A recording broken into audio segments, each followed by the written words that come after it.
Assalamualaikum warahmatullahi wabarakatuh. Alhamdulillahirabbil alamin. Wassalatu wassalamu ala asyrofil anbiya'i wal mursalin wa ala alihi wa ashabihi ajmain. Amma ba'du. Baiklah yang terhormat Bapak Nova Arifman, Dr. SKMM Kes, selaku dosen pengampu dari mata kuliah Etika dan Hukum Kesehatan. Baiklah, saya Nur Aisyah, NPM 2110070012003 dari Prodi Kesehatan Masyarakat akan mempresentasikan hasil dari tugas saya.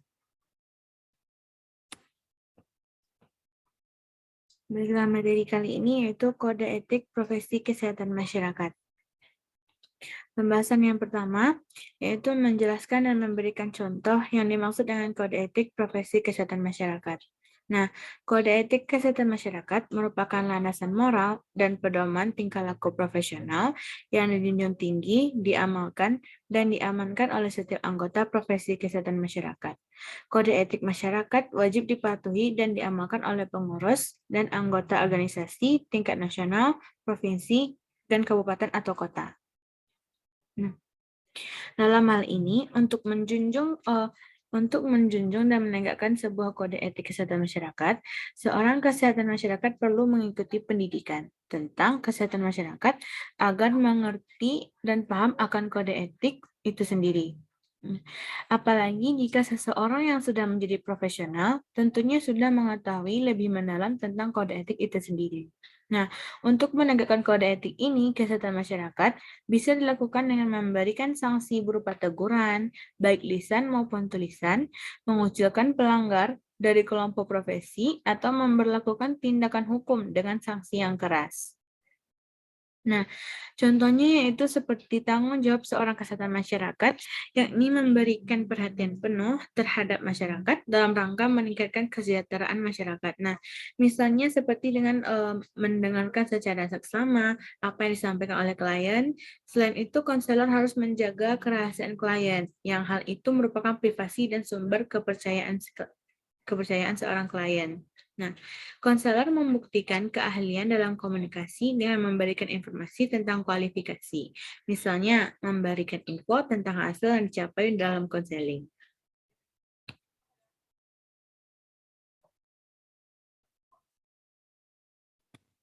Nah, pembahasan yang kedua yaitu mengemukakan, menjelaskan, dan memberikan contoh kegunaan kode etik bagi profesi kesehatan masyarakat. Nah, yang pertama yaitu ada perkembangan zaman di bidang kesehatan mulai mengalami kemajuan yang pesat, baik dalam teknologi dan tenaga kerja medis itu sendiri. Namun, hal ini sering juga dibicarakan karena mulai timbulnya permasalahan etik dalam bidang kesehatan, baik dalam kedokteran, keperawatan, kesehatan masyarakat, dan beberapa tenaga kerja medis lainnya. Nah, dengan keadaan yang seperti itu, sehingga diperlukannya penegakan kode etik untuk pencegahan dan penyelesaian permasalahan tersebut agar tidak terjadi konflik lainnya yang ditakutkan akan membahayakan profesi yang sedang dilaksanakan. Nah, yang kedua, kode etik itu membantu meningkatkan kepercayaan publik terhadap integritas sebuah profesi dan melindungi klien. Dalam hubungan dan tanggung jawab seorang kesehatan masyarakat yang profesional kepada klien dan kesejahteraan mereka. Selanjutnya, seperti mencakup penegakan dalam kepercayaan dan komunikasi kepada masyarakat. Nah, yang ketiga, ada profesi kesehatan jika melanggar kode etik profesi akan memperoleh sanksi etika dari organisasi profesinya. Dan mungkin juga apabila melanggar ketentuan peraturan atau perundang-undangan juga akan memperoleh sanksi hukum. Oleh sebab itu, suatu kewajiban bagi semua petugas kesehatan dari profesi kesehatan dan calon petugas kesehatan dari profesi kesehatan apapun untuk memahami etika dan hukum kesehatan.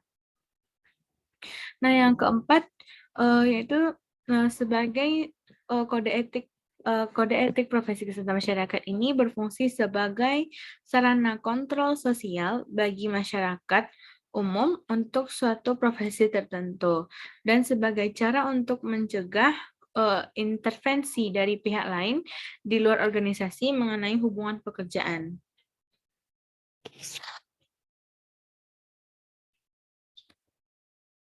Baiklah, yang pembahasan yang ketiga yaitu mengemukakan kode etik kesehatan masyarakat atau Persakmi dan IAKMI. Nah, apa itu IAKMI? Pengertian IAKMI.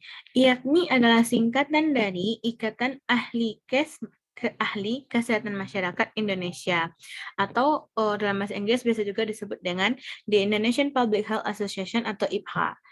Nah, satu organisasi ini adalah satu organisasi profesi yang bersifat independen dan multidisipliner untuk kepentingan kesehatan masyarakat berasaskan Pancasila dan berdasarkan UUD 1945. IAKMI ini didirikan pada tahun 1971 berdasarkan Akta Nomor 65 tanggal 27 April 1971 yang dibuat di hadapan Syaharim Abdul Manan, wakil notaris di Jakarta, yang anggaran dasarnya kemudian diubah dengan Akta 56 tanggal 27 April 1982 yang dibuat di hadapan Subagio Reskodipuro, sarjana hukum notaris di Jakarta.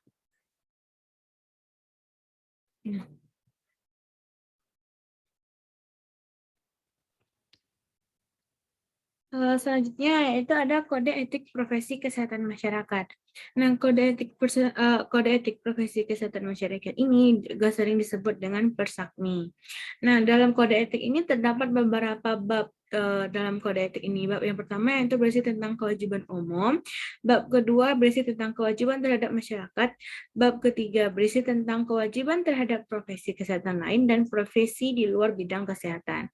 Nah, bab yang keempat juga kewajiban terhadap profesi, bab yang kelima kewajiban terhadap diri sendiri, dan bab keenam yang penutup. Nah, pada kesempatan kali ini saya cuma akan membahas bab 1 yaitu kewajiban umum seorang profesi kesehatan masyarakat. Nah, pada bab 1 ini terdapat 5 pasal. Nah, pasal yang pertama itu berisi tentang setiap profesi kesehatan masyarakat harus menjunjung tinggi, menghayati, dan mengamalkan etika profesi kesehatan masyarakat. Dari pasal ini dapat kita simpulkan bahwa seorang profesi masyarakat itu harus menjunjung tinggi dan menghayati setiap etika yang terdapat dalam profesi kesehatan masyarakat ini. Nah, pasal yang kedua yaitu dalam melaksanakan tugas dan fungsinya, profesi kesehatan masyarakat lebih mementingkan kepentingan umum daripada kepentingan pribadi. Tentunya sebagai seorang ahli kesehatan, walaupun cuma profesi kesehatan masyarakat, itu ditetapkan juga untuk mementingkan kepentingan umum daripada kepentingan pribadi.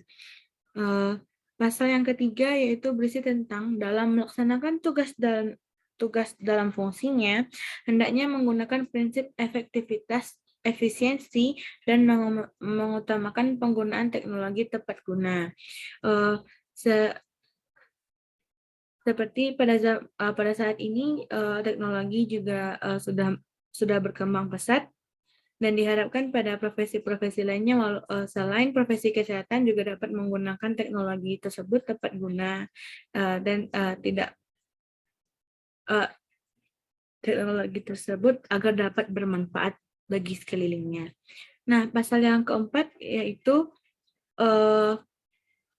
berisi tentang dalam melakukan tugas dan fungsinya, seorang profesi kesehatan masyarakat ini tidak boleh membeda-bedakan masyarakat atas pertimbangan-pertimbangan agama, suku, golongan sosial politik, dan sebagainya. Seorang profesi kesehatan masyarakat harus melaksanakan tugasnya dengan tidak ada pertimbangan agama, apakah agamanya berbeda dengan dia, ataupun sukunya berbeda, golongan sosialnya berbeda, ataupun warna kulitnya juga berbeda. Nah,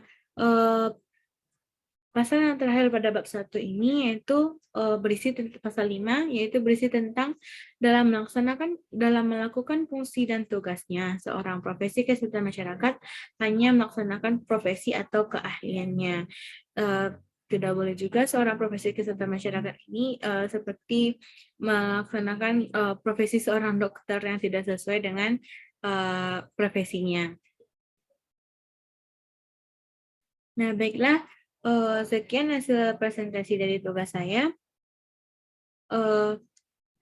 Dari hasil presentasi saya tadi dapat saya simpulkan bahwa kode etik bagi profesi kesehatan masyarakat ini sangat penting untuk menjalankan profesi ini agar tepat pada jalannya dan tidak melenceng kemana-mana dan ada aturan bagi seorang ahli kesehatan ini dalam melaksanakan tugasnya. Nah, baiklah sekian yang dapat saya sampaikan. Apabila ada kesalahan dalam penyampaian materi, saya mohon maaf. Wabillahi taufiq wal hidayah. Wassalamualaikum warahmatullahi wabarakatuh.